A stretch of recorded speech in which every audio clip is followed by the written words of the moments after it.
Show de bola. E aí, turmas do sétimo ano, tudo bom, né? Voltando para fazer a nossa aula número 5 do Sudeste. A gente terminou a aula passada falando sobre economia, né? Eu até expliquei rapidamente ali setor primário, secundário e terciário, que é a divisão que a gente vai usar para estudar a economia da região Sudeste, beleza? E agora vamos começar, né, falando sobre o setor primário da região Sudeste. Galera, vamos começar com agropecuária, vamos lá. A gente está falando aqui de uma região que a gente sempre vai lembrar de cidade de indústria, né? Mas não se confunda. O Sudeste tem uma produção de agropecuária muito forte, tá? É uma agricultura moderna, tá? Predomina a agricultura moderna. Quer dizer, as técnicas são intensivas, é uma pecuária intensiva, tudo bem? A agropecuária é muito mecanizada. Então você está falando aí, olha, uma agricultura moderna, é uma pecuária intensiva, né? É muito mecanizado, beleza?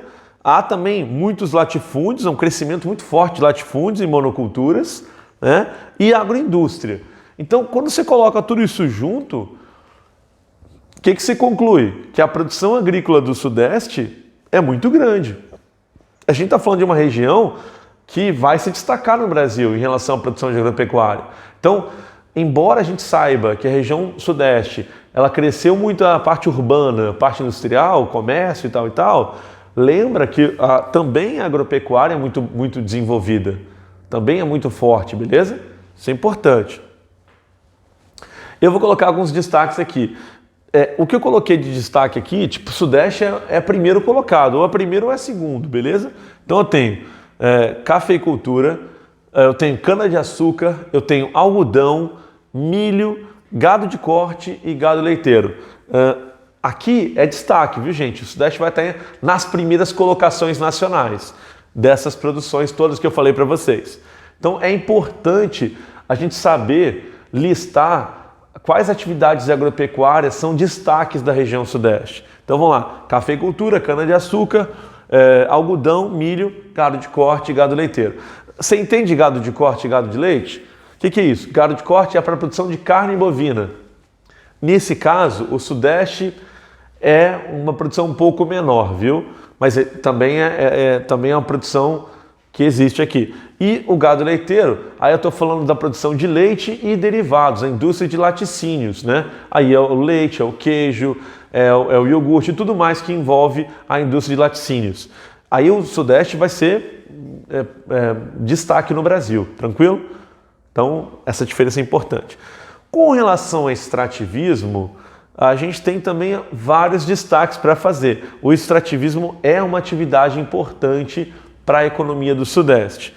Especialmente aí, o extrativismo mineral, tranquilo? A extração de recursos minerais, tá? Aí eu vou destacar aqui, minério de ferro, a gente vai falar bastante de minério de ferro, ouro, manganês, bauxita e petróleo e gás natural.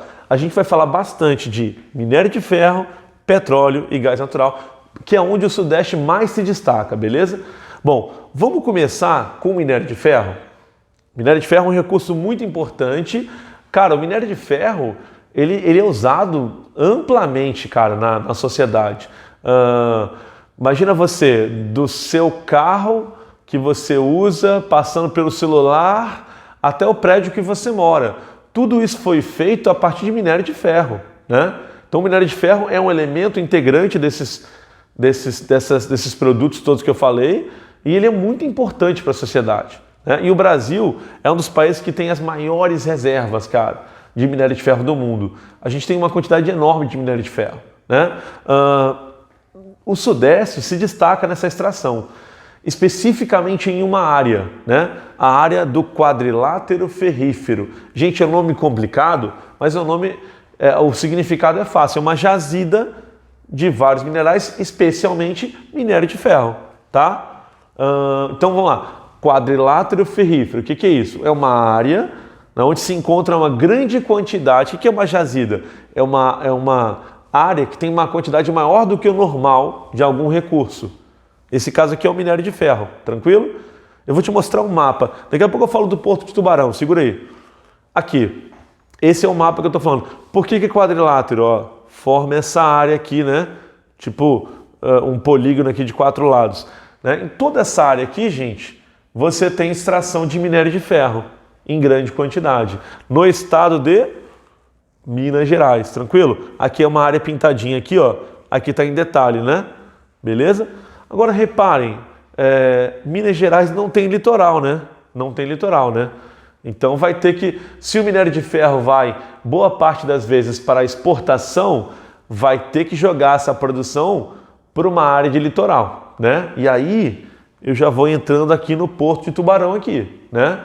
Então vamos lá. O minério é extraído em Minas Gerais, em que área? Na área chamada de quadrilátero ferrífero, beleza? Essa é a área de extração, onde tem o recurso. Aí tem toda uma atividade industrial para se tirar o minério de lá. A extração do minério acontece aqui e depois ele é colocado em ferrovias e levado aqui para o Espírito Santo. A boa parte do minério vem aqui, ó, para o Porto de Tubarão, né? Em Vitória. Você vai em Camburi ali, aí você olha para a praia, para frente, você vê o porto. A maior parte do minério do quadrilátero ferrífero vem para cá, para o Porto de Tubarão. Aí você fala, tá, e aí, vem para cá para quê? Bom, ele vem para cá para ser exportado, mas ele vem para cá para ser processado e exportado. Ele faz vários processos siderúrgicos, né? Dentre eles aí a pelotização, vira uma bolinha assim, ó, de minério de ferro, é exportado a granel por pelotização ou então já em bobinas de chapas de aço, né? Aí você fala, professor, você está falando de minério de ferro, aí você vem com chapa de aço?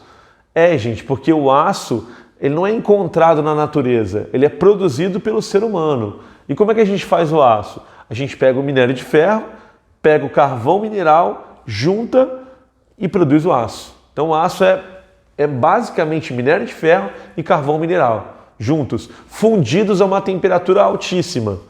Beleza? E a gente produz ele aqui, né? Nós temos uma siderúrgica que faz o aço e exporta a bobina de aço, né? Um rolo de chapas de aço enorme, tranquilo? E a gente exporta para o mundo inteiro. A gente exporta para a Ásia, para o Japão, para a China, a gente exporta para a Europa, a gente exporta para os Estados Unidos e para vários países. Então, o minério de ferro vem aqui para o Porto de Tubarão para ser processado e exportado, tranquilo, gente? Então, o que tem a ver essa área com Vitória? Tem tudo a ver, há uma conexão aí entre a área de extração do minério e a área de processamento e exportação do minério que é feita no Porto de Tubarão, tranquilo? Aliás, a gente vive falando do tal do pó preto, né? Que tanto atrapalha a gente, né? O pó preto, que nada mais é do que o quê? A poluição proveniente desse minério de ferro, né? Que chegou até aqui, vindo lá do quadrilátero ferrífero em Minas Gerais. Como a gente tem uma grande quantidade de minério de ferro chegando, boa parte dele vai pelo vento, boa parte dele não, uma parte dele vai pelo vento e chega na nossa casa, né? A gente vê a sujeira que isso provoca e quanto que isso atrapalha as pessoas. Obviamente isso não faz bem para a saúde das pessoas. Respirar essa poluição não é uma coisa saudável. Tranquilo? Aqui eu tenho uma pilha de minério, gente, ó. Essa pilha de minério é o minério sendo extraído lá no quadrilátero ferrífero, com quantidades gigantes de minério de ferro. Aqui eu tenho o transporte feito em ferrovias, né, até chegar o Porto de Tubarão. Gente, o que você achou da ideia de transportar o minério de ferro por ferrovias ao invés de transportar por rodovias? Certo ou errado? Claro que está certo, né, gente? Olha o volume que a ferrovia pode transportar. É muito maior, né? Concorda? Então é muito mais adequado a gente transportar pelas ferrovias, tranquilo? Do que as rodovias. Aliás, a gente precisava de mais ferrovias no Brasil, né? Porque a quantidade que nós temos agora não é suficiente, tranquilo? Bom, então minério de ferro fechou. Agora vamos entrar em petróleo do pré-sal, beleza? Petróleo do pré-sal. Gente, eu acho que vocês já devem ter ouvido falar em pré-sal, sim ou não? Fala para mim aí. Se você nunca ouviu falar nisso, não tem problema, nós vamos falar dele agora, tranquilo? Se você já ouviu falar, que bom, eu vou explicar melhor para você. O que é isso? A gente está falando de uma camada geológica que contém petróleo, tranquilo? Então é a extração de petróleo nessa camada geológica, que fica no fundo do oceano, tranquilo? Eu vou primeiro explicar aqui a formação desse petróleo, né? A formação desse petróleo, ela é complexa. Ela na verdade, ela demora para o processo acontecer mais ou menos 150 milhões de anos. Então a gente está falando aqui de algo geologicamente antigo, tranquilo? Vamos lá.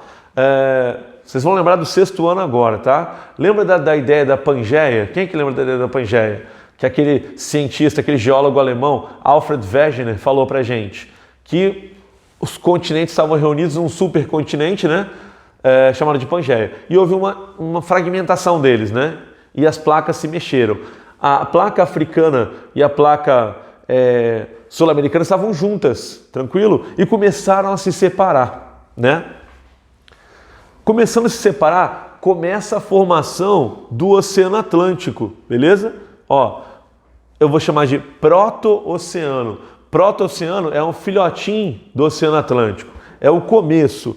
A separação foi acontecendo e o Oceano Atlântico foi formando. Então, o proto-oceano é o início, né, da separação, beleza, gente?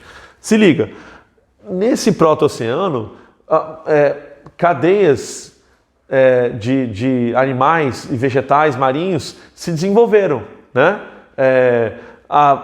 Houve ciclos ali de nascimentos, desenvolvimento, reprodução e morte dessas espécies marinhas, de vegetais, algas, de animais, corais, tudo que você imaginar, né? E ao longo do tempo geológico, esse material foi se acumulando no fundo do oceano, né? E com a separação houve um soterramento desse material orgânico cada vez mais profundo, né? Quanto mais ia se separando, mais ia afundando isso aqui no subsolo, tranquilo? Beleza? Essa quantidade de matéria orgânica afundando no leito do oceano foi se decompondo e 150 milhões de anos depois se formou uma reserva, uma jazida de petróleo ali, tranquilo? Em áreas oceânicas, numa profundidade mais elevada, né? Gente, eu não vou entrar em muito detalhe porque isso é muito complexo, mas é mais ou menos isso que aconteceu, beleza? Então a formação do petróleo no pré-sal foi assim, né? Pela separação dos dois continentes. Gente, olha só, eu vou mostrar essa imagem aqui, mas eu vou explicar essa imagem na aula que vem, na aula número 6, tranquilo? E aí eu vou pedir para você ir já preparando porque a gente vai desenhar, tranquilo? Beleza? Então, ó, vou fechar essa aula aqui. Aula que vem, na aula 6, a gente vai continuar explicando essa figura, porque é uma figura importante para a gente entender o pré-sal. Tranquilo, turma? Beleza? Gente, abraços para vocês, fiquem com Deus, boa semana aí, até logo, até a próxima aula, valeu? Até mais!